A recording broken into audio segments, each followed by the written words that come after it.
안녕하세요. 저는 성육보육원 사무국장 김병철입니다. 성육보육원에서 일한 지는 16년 정도 됐고요. 생활지도원에서 자립, 전담요원, 그리고 과장을 거쳐서 지금 현재 사무국장으로 재직 중에 있습니다. 퇴소한 인원으로만 봤을 때 한 100여 명 정도 이렇게 거쳐간 것 같습니다. 네. 과거의 보육원은 보통 정말 고아들을 대상으로 만들어졌어요. 그래서 실제로 6.25 전쟁 이후에 저희 보육원도 만들어졌고, 그 당시에 보육원들의 역할은 거주, 즉 아이들의 안전을 책임져주는 역할에 한정적이었다. 그래서 아이들의 교육이라든지 위생 이런 것들을 보다는 정말 생존을 위한 보육원들의 역할을 초창기 보육원들은 했었고, 그 다음에 이제 최근에 와서의 보육원들은 아이들의 의식주를 완전히 책임져주는 보육원들의 역할을 했었다면, 지금 현재의 보육원은 일단 입소하는 아동의 유형이 바뀌었어요. 지금은 학대 아동들이 오고, 그 다음에 미아나 가정 해체, 빈곤 이런 형태의 아이들이 오기 때문에 애당초 고아가 없어졌다는 이제 차이점이 있고요.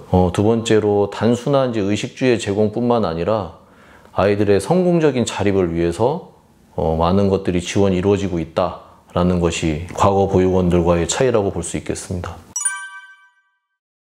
아이들이 보통 이제 부모로부터 학대를 받았을 때 분리돼서 보육원에 오게 됩니다. 주 양육자인 부모로부터의 학대가 핵심이고요. 그래서 부모로부터 학대를 받는 부분은 이제 신체 학대와 정서 학대, 방임 이렇게 나눌 수 있는데, 요즘은 특히 이제 방임 학대가 주요 이슈가 되고 있어요. 신체 학대나 정서 학대는 비교적 다른 부분들보다 빨리 발견이 되는데, 방임 학대는 아이가 이제 방 안에, 집 안에 이렇게 갇혀서 방임이 되는 경우가 많아서 주로 주변의 신고에 의해서 아이들이 발견되는데, 그렇게 신고되는 속도가 좀 늦는 경향이 있습니다. 그렇게 해서 아이들이 보육원에 입소를 하기 때문에 보육원에 입소할 당시의 아이들의 상태는 굉장히 불안정하고 신체적으로나 정서적으로 발달이 덜 돼 있는 그런 상태에서 입소되고는 합니다.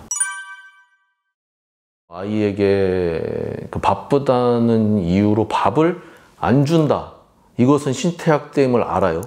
그런데 예를 들어서 새끼를 차려놓고 방치하는 거죠. 학교를 보내는 것에 대해서 중요하게 생각하지 않고, 그리고 예를 들어 더 어린 애들로 가면은 기저귀를 안 갈아준다든지, 이런 케이스도 있었고요. 그리고 아이를 집안에 놓고 장기간 외출을 한다든지, 한두 시간도 아니고 하루 이상의 외출을 한다든지, 이런 것들. 보육원의 목적 자체가 아이들을 자립시키는 것에 있다 보니 고등학교 3학년을 졸업하는 시점까지는 항상 있었고요. 그래서 오히려 아이들이 이제 퇴소 이후에 정서적 문제를 겪는 것이 문제화되어 24세까지 연장하는 것이 이제 최근에 이렇게 생겨서 진행이 되고 있는 거죠. 예전에는 비행이 아이들에게 어떤 문제 행동이었다면, 지금은 심리적인 고통이 아이들의 주요 이슈가 되고 있어요. 아이들이 영유아 시기에 발달되는 뇌의 발달 부분과 정서적인 발달 부분, 사회성인 발달되는 부분들이 있는데, 그 시기에 우리 아이들은 학대를 당하고 있는 거예요. 그것에 대한 후유증이 굉장히 심하고, 그래서 심리 검사와 치료를 전 아동에 대해서 실시하고 있다는 겁니다. 그게 보육원 내부에서 심리 검사나 치료비를 감당할 수는 없고요.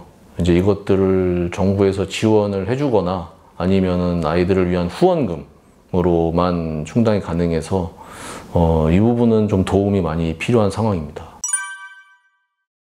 일단 아이가 학대를 받은 기간이 길면 치료 기간도 보통 길어지더라고요. 최소한 한 번 시작했을 때 14회기에서 16회기 정도가 기본적으로 필요하고요.